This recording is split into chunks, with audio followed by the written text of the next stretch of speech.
नमस्कार बच्चों। इस वीडियो लेक्चर में हम लोग 7th क्लास का जो एसओएफ का पेपर आया है, सैम्पल पेपर, उसको डिस्कस करेंगे और देखेंगे। यहाँ पर 10 क्वेश्चंस होने वाले हैं, देखेंगे क्वेश्चंस को कैसे सॉल्व किया जाएगा। तो पहले क्वेश्चन में देखिए कहा गया तरुण फेसेस टुवर्ड्स नॉर्थ। तो मान लीजिए तरुण एक बच्चा है और वो किधर की ओर फेस कर रहा है, नॉर्थ की ओर। मान लीजिए उसका फेस है, ये नॉर्थ है, ठीक है। इसके बाद क्या कहा गया, टर्निंग टू हिज राइट। अब यहाँ पर वो किधर की ओर मूव कर रहा है, सबसे पहले राइट की ओर मूव कर रहा है। अब राइट की ओर मूव कर रहा है और कितना मीटर चल रहा है, 25 मीटर चल रहा है।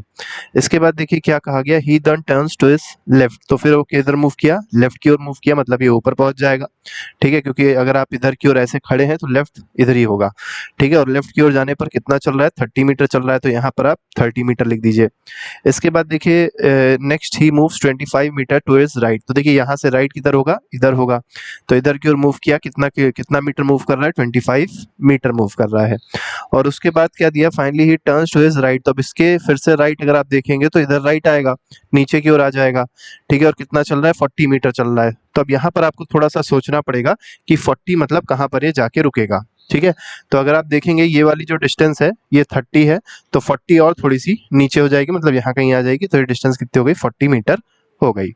अब यहाँ पर क्वेश्चन क्या पूछा गया, in which direction he is now from starting point. अब स्टार्टिंग पॉइंट जो था वो ये पॉइंट था। अब यहाँ से आप डायरेक्शन देख सकते हैं, डायरेक्शन किधर की ओर दिखाई पड़ रहा है, ये डायरेक्शन दिखाई पड़ रहा है। अब ये डायरेक्शन क्या हो जाएगा, तो सिंपल सा है, ये नॉर्थ है, ये साउथ है, ठीक है। ये अगर आप देखेंगे तो ईस्ट है और इधर देखेंगे तो वेस्ट है।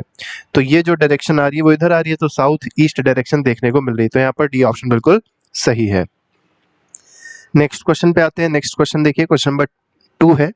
इसमें देखिए क्या कहा गया, इसमें कहा गया which of the following is exactly in middle of 17th element from the right. अब राइट से कौन सा एलिमेंट देखना है, 17th। अब राइट किधर है, राइट ये मत सोचिएगा कि ये राइटेस्ट एलिमेंट है, नहीं।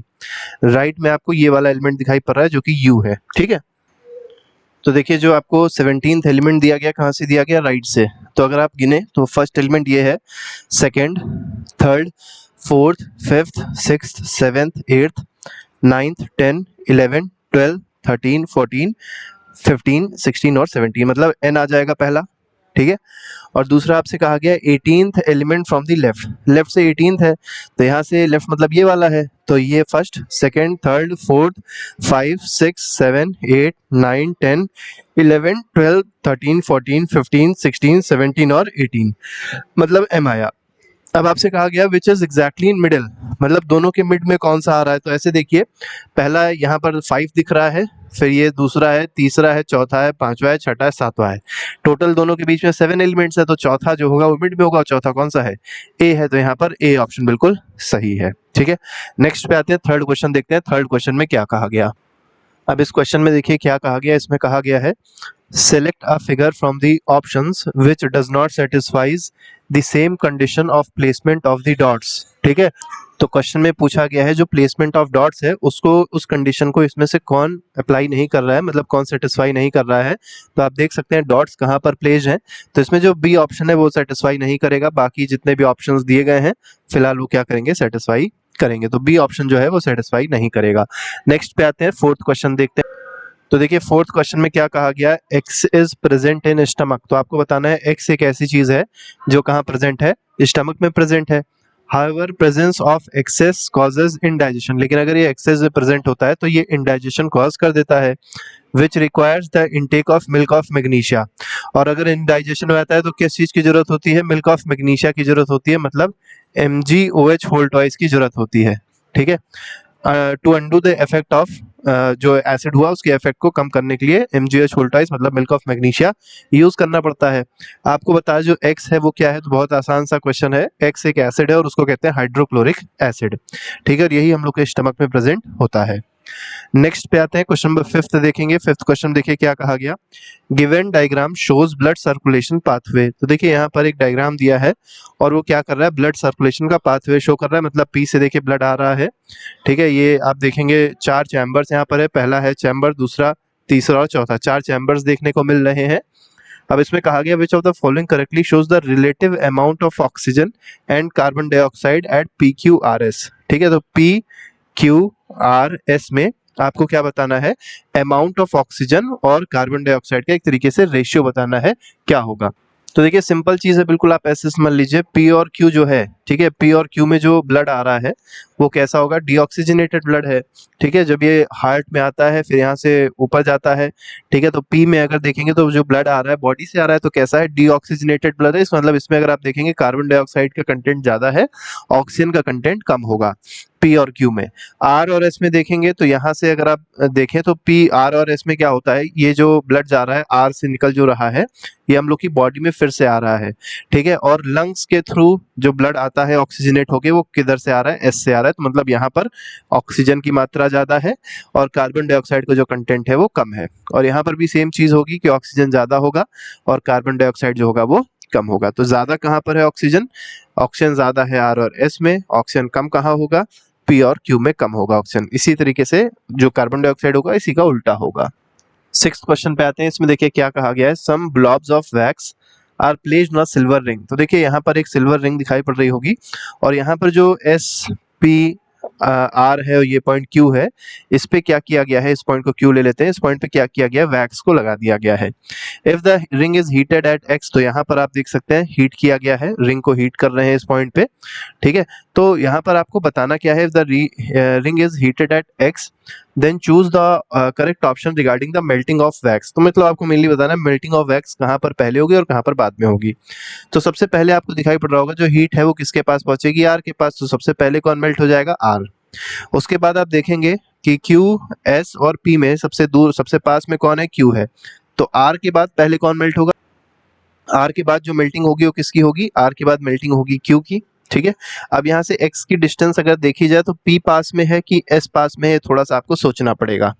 तो देखिए यहाँ से अगर देखा जाए तो s जो है वो पास में पड़ रहा है और अगर q के जस्ट अपोजिट देख रहे हैं तो p पड़ रहा है, मतलब p दूर है।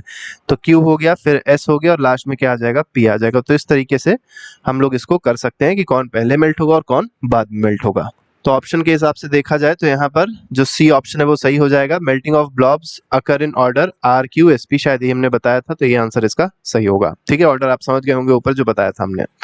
नेक्स्ट में आते हैं, नेक्स्ट में कहा गया which one of the following is true for all chemical reactions. अब यहाँ पर केमिकल रिएक्शन से रिलेटेड जो बात बतानी है कौन सी सही है ये आपको यहाँ पर बताना है। तो there is a change in volume, तो ये सही नहीं होता सभी में। हीट इज इवॉल्व, जरूरी नहीं है, हीट एब्जॉर्ब भी हो सकती है, इवॉल्व भी हो सकती है। नेक्स्ट में कहा गया केमिकल बॉन्ड्स आर ब्रोकन और फॉर्म, ये जरूर होगा, ठीक है। कोई भी केमिकल रिएक्शन होगी तो उसमें जो केमिकल बॉन्ड्स होते हैं या तो वो ब्रेक होते हैं या तो वो फॉर्म होते हैं, तो ये बात बिल्कुल सही है, ठीक है। नेक्स्ट पे आते हैं अगला, there is a change in mass, तो मास में कोई चेंज नहीं होता है, याद रखिएगा। मास ऑफ रिएक्टेंट जो होता है वो मास ऑफ प्रोडक्ट के बराबर होता है, तो ये भी गलत है, तो इसका सी ऑप्शन सही है। देखिए 8th क्वेश्चन जो है ये थोड़ा सा बायोलॉजी से रिलेटेड है। इसमें कहा गया है Garima carried out a fair test to find out the speed with which water pass through 4 different kinds of soil. तो 4 तरीके के सॉइल दिए गए हैं, पी है, क्यू है, आर है और एस है, और सब में से क्या हो रहा है, वाटर जो है पास कर रहा है, ठीक है। जैसे मान लीजिए ये सॉइल का आपको प्रोफाइल दी गई, यहाँ से वाटर निकला और ये ऐसे करके पास हो गया इधर। तो यहाँ से यहाँ तक जाने में जितना टाइम लगा वो इसमें पी में है 33 सेकेंड्स, क्यू में है 23 सेकेंड्स, आर में है 45 सेकेंड और एस में है 18 सेकेंड। मतलब अगर आप देखें तो सबसे जल्दी जो पानी पास हो रहा है वो 18 में है और सबसे देर में जो पास हो रहा है 45 मतलब आर में है, ठीक है। क्वेश्चन में पूछा गया है in which type of soil would you find the mangrove trees growing in. तो मैंग्रोव जो ग्रो करेंगे वो किस में ग्रो करेंगे बताना है। तो देखिए मैंग्रोव को ग्रो करने के लिए क्या चाहिए, बहुत ज्यादा वाटर की अवेलेबिलिटी चाहिए, ठीक है। वाटर मतलब होना चाहिए सॉइल में, और सबसे ज्यादा देर वाटर किस में रह रहा है, आर में रहता है, तो यहाँ पर आर जो है वो सही आंसर हो जाएगा, ठीक है। तो इसमें सी ऑप्शन जो है दैट इज करेक्ट, ठीक है। नेक्स्ट क्वेश्चन पे आते हैं, क्वेश्चन नंबर 9th देखेंगे। नेक्स्ट क्वेश्चन देखिए, नेक्स्ट क्वेश्चन कह रहा है, क्वेश्चन नंबर 9th है, a point object P moves towards a convex mirror. तो देखिए एक पॉइंट आपको दिखाई पड़ रहा होगा, पॉइंट पी है और यहाँ पर एक कॉन्वेक्स मिरर लगा है। तो जो पी पॉइंट है वो किसकी तरफ मूव कर रहा है, कॉन्वेक्स मिरर की तरफ मूव कर रहा है, और जिस स्पीड से मूव कर रहा है वो स्पीड क्या दी है, वी स्पीड से मूव कर रहा है object along it's optic axis. तो ऑप्टिक एक्सिस आपको दिखाई पड़ रही है, इसी को ऑप्टिक एक्सिस कहते हैं इस लाइन को। द स्पीड ऑफ इमेज, अब देखिए आपको बताना है जो इमेज की स्पीड होगी वो क्या होगी। तो याद रखिएगा जब भी ऑब्जेक्ट मिरर की तरफ मूव करता है वो भी कॉन्वेक्स मिरर में, तो जो स्पीड होती है इमेज की वो हमेशा ऑब्जेक्ट की स्पीड से कम होती है, ठीक है। तो 9th में अगर देखा जाए तो ए ऑप्शन सही होगा, is always less than V. Last question आज का देखते हैं, 10वां क्वेश्चन है, इसमें देखते हैं क्या कहा गया है। देखिए यहाँ पर क्या कहा गया 10वें क्वेश्चन में, study the given flow chart. आपको आगे दिखाएंगे एक फ्लो चार्ट दिया है और आपको बताना है जो एक्स वाई जेड है वो सही कौन सा इसमें ऑप्शन होगा एक्स वाई जेड के लिए। फ्लो चार्ट को देखते हैं और फ्लो चार्ट के हिसाब से इस क्वेश्चन को करते हैं। तो देखिए यहाँ पर एक फ्लो चार्ट दिया है, वो सबसे ऊपर आप देख सकते हैं प्लांट है। अब प्लांट में जो प्रोपोगेशन है, मतलब एक तरीके से रिप्रोडक्शन है, कैसे हो रहा है, जैसे प्रोपोगेशन बाय वेजिटेटिव रिप्रोडक्शन हो रहा है, by roots, by leaves, by stem, मतलब रूट्स के थ्रू वो उग जाएगा दूसरा प्लांट, उसी का ही वैरायटी, और इसी तरीके से लीव्स के थ्रू प्लांट प्रोपोगेट कर जाएगा और स्टेम के थ्रू प्रोपोगेट कर जाएगा। तो ये तीनों चीजें जो हैं, तो एक्स जो है वो रूट के थ्रू उग रहा है, वाई जो है लीव से उग रहा है, जेड जो है स्टेम से उग रहा है। तो इसमें अगर देखा जाए तो देखिए रूट से उगने वाला कौन है, दहिलिया जो है वो रूट से उगेगा, ठीक है। इसके बाद अगर देखें तो लीफ से कौन उग रहा है, तो बेगोनिया जो है वो लीफ से, ब्रायोफिल्म भी हालांकि लीफ से उग जाता है, लेकिन यहाँ पर वाई में है तो वाई में बेगोनिया जो है वो लीफ से उगेगा। और स्टेम से कौन उगता है, आलू उगता है, तो यहाँ पर इसलिए बी ऑप्शन जो है बिल्कुल सही है। तो इस तरीके से 10 क्वेश्चंस का सेट था जो सैंपल पेपर का था। इसके अलावा और भी कई सारे एमसीक्यूज हैं इससे रिलेटेड जो दिए गए हैं प्लेलिस्ट में, आप लोग जाके देख सकते हैं और अपनी तैयारी अच्छे से कर सकते हैं। तो अभी के लिए फिलहाल thank you very much, good bye, जय हिंद।